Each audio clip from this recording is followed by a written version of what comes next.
All right, so this has got to be the last one. There's only going to be a couple minutes here, I think, hopefully. I tried to get that other part 5 in on one part, but no matter how fast I talked, I just couldn't squeeze it in. So here I'm not doing it again. So this is the last part of it. Anyway, so women and young girls had started to show up at this point. This is the kind of the thing that shocked me.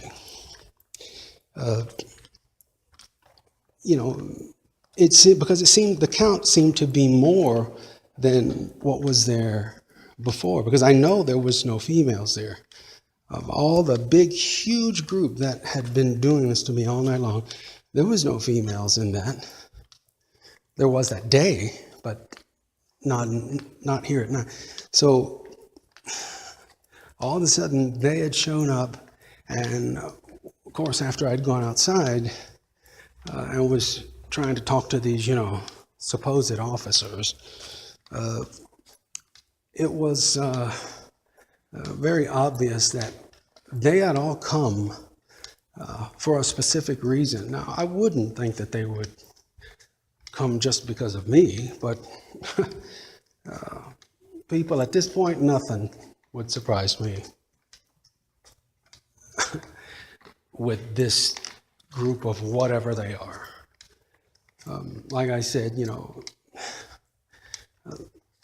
a human being could not purposely, with as much persistency, try to do harm to another human being like these individuals did to me, had already done to me and my family, but were doing to me on that particular night and for that particular period of time that I'm speaking of.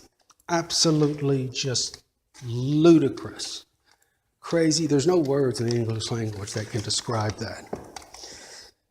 Anyhow, so there was many more people here than before. Well, I'm sorry, not many, but quite a bit. But the thing that made the difference in the count were there was women now and young girls. I'd say that I saw maybe 2 or 3, maybe 4. And one of them I remember very well. And the reason for that is,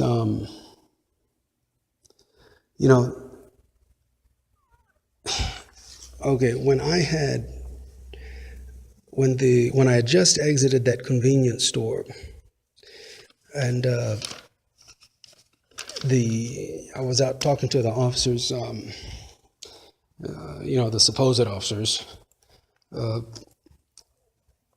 I started to see a little bit closer up these vehicles, and they all had, or a lot of them had, I would say most maybe, it was like a masking tape over the front windshields or somewhere on the car, like they had gone to a convention, and it all had what seemed to be a last name on there. Now, the only reason I say that is because, based on all these false flag events recently, or, what I call false distraction events, who knows if it's their name or not, but it seemed, I just took it at the time like it was. Excuse me. Sorry about that. So anyhow, but that's what I saw. And about that time, as a matter of actually, so as the ambulance started taking me away, this is after I'd already had the conversation with the officer and everything. I'm sorry, I'm kind of going back and forth a little here. I'm sorry. I just don't want to miss anything. The ambulance started to put me on the stretcher or whatever, and started to, roll me away and to put me in the ambulance. I noticed all these people knew each other.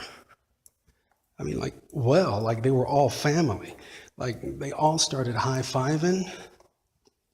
They all started like, yeah, you know, we got him, we got him, we got, you know, for what? For what? You know, that's all I kept thinking. It's like, for what? What is these people's deal? And here's, you know, here's one of the things that shocked me. There was actually two, and I'll tell you about that in just a second. But, all right, this one lady was hugging, you know, when they were all hugging and high-fiving, was hugging this one guy, and I knew he was the husband of another lady that was there because he had come over to, she or he had come to the other one. I can't remember which one at this point went to whom, but it happened at it was like a minivan that was just off to my left, and all the looks that they gave me, every one of them, they were happy, happy, happy to see each other, hugging each other, high-fiving.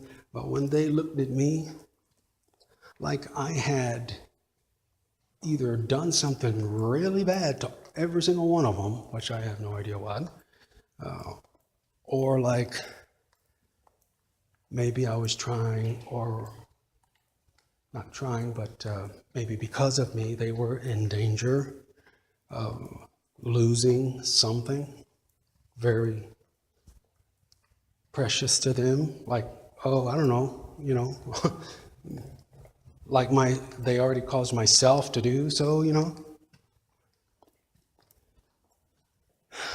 time-wise, material-wise, family-wise, everything, you know. But of course, you know, like they say, true evil beings don't have a conscience, right? So unless they actually get it themselves, I guess they don't understand. Anyway, or don't comprehend. I don't like that. I don't understand word anymore. Anyway, so this is what, let's just say the guy comes over there and he starts hugging her and it's like, how you doing? Great. You're doing great. Oh, great. He remarks something like, well, all right, well, you know, after he said, how's she doing, how so-and-so, and how such and such, we're all great, okay, fine. Well, he makes something to the remark of, all right, well, I guess we'll have to get together later, and then, you know, maybe we just go ahead and, you know, maybe we should just go ahead and blank later, you know, blank meaning, you know, the F word, the four-letter F word. And I didn't think I heard that right. Excuse me. She responds by saying, now remember now, these two are not husband and wife. They are not even single friends, because I saw the guy's wife who he was actually with at that point. And he had, because she was on the back. Yeah, okay, so he had come over to that minivan, and he said, after asking how she was and how whoever was, yeah, well, I guess we're going to have to, you know, get together and blank later, huh? And she's like, yeah, why don't we do that? It sounds good. And he's like, yeah, maybe. He's like, yeah, maybe we should. We'll just get together and blank later. And she's like, okay. She's like, okay, that sounds good. And I knew by the second round of that, and the way she responded to that second time, they weren't joking. And I also felt, and it was very casual. They weren't joking, because just like with the emptiness that I saw in every single one of those pairs of eyes, very sinister looking people, or beings, I should say, but just like almost like with no soul, just absolutely unbelievable. But I could tell at this point that they weren't joking. I kind of knew all guys wouldn't be, but I could tell she wasn't by this point. And it was very casual. And, you know, that kind of like evil shiver that kind of shivers down your spine when you either see or hear something that you kind of can't believe, but you also know that the only reason, and this is what you know, what I always say is what the true creator of the greater good gives you as a very, very precious gift is a conscience. A conscience. So when that shivers down your spine, down your back, and it's just the most, just like a, oh my gosh, I can't believe that, like it's just evil, you know. When she said that the second time, I already knew that those individuals held nothing sacred except the kinds of things that they were trying to do to me that night and had already done to me and my family. And literally were just evil. I mean, you know, and they probably did. They probably all, who knows, you know, get together in a group.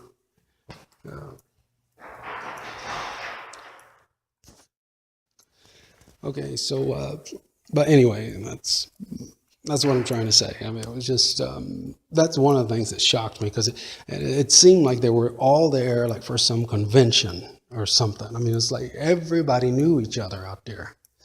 And what they were all, pursuing me.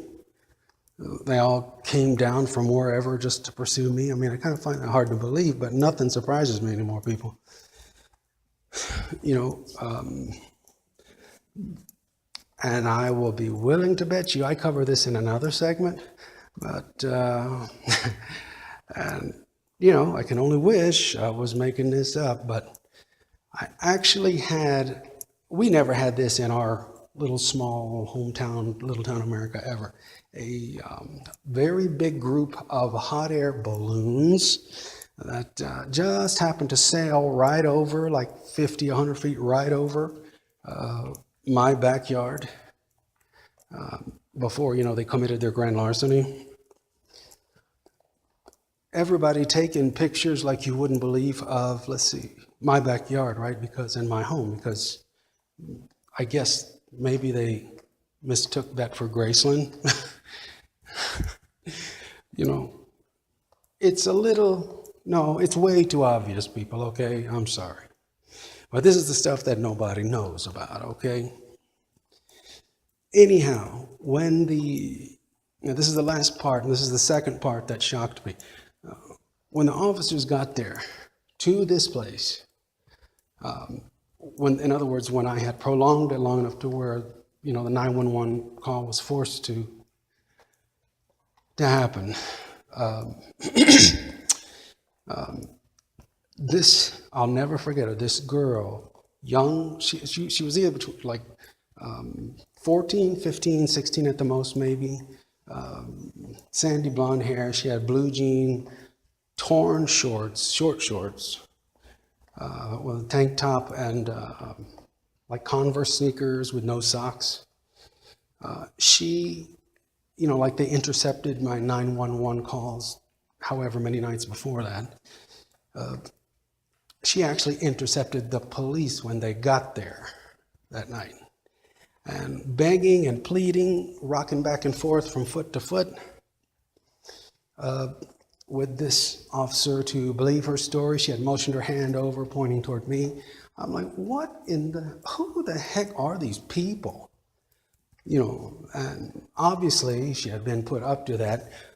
Please believe me and my estrogen and my cuteness versus, you know, hopefully that'll work on your manly testosterone type of thing, you know. It just made me sick. And that's how they do it, you know. And these people all knew each other and they stick together. And it was just unbelievable. They all knew each other and, you know, they were there for some kind of either get together or, you know, some kind of ceremony or whatever, perhaps. But they were all together and they all knew each other. So anyway, that's it for this fourth attempt, thank God, because I'm not doing this again. All right, so take care, everybody. Hopefully I'll talk to you soon here. Bye-bye.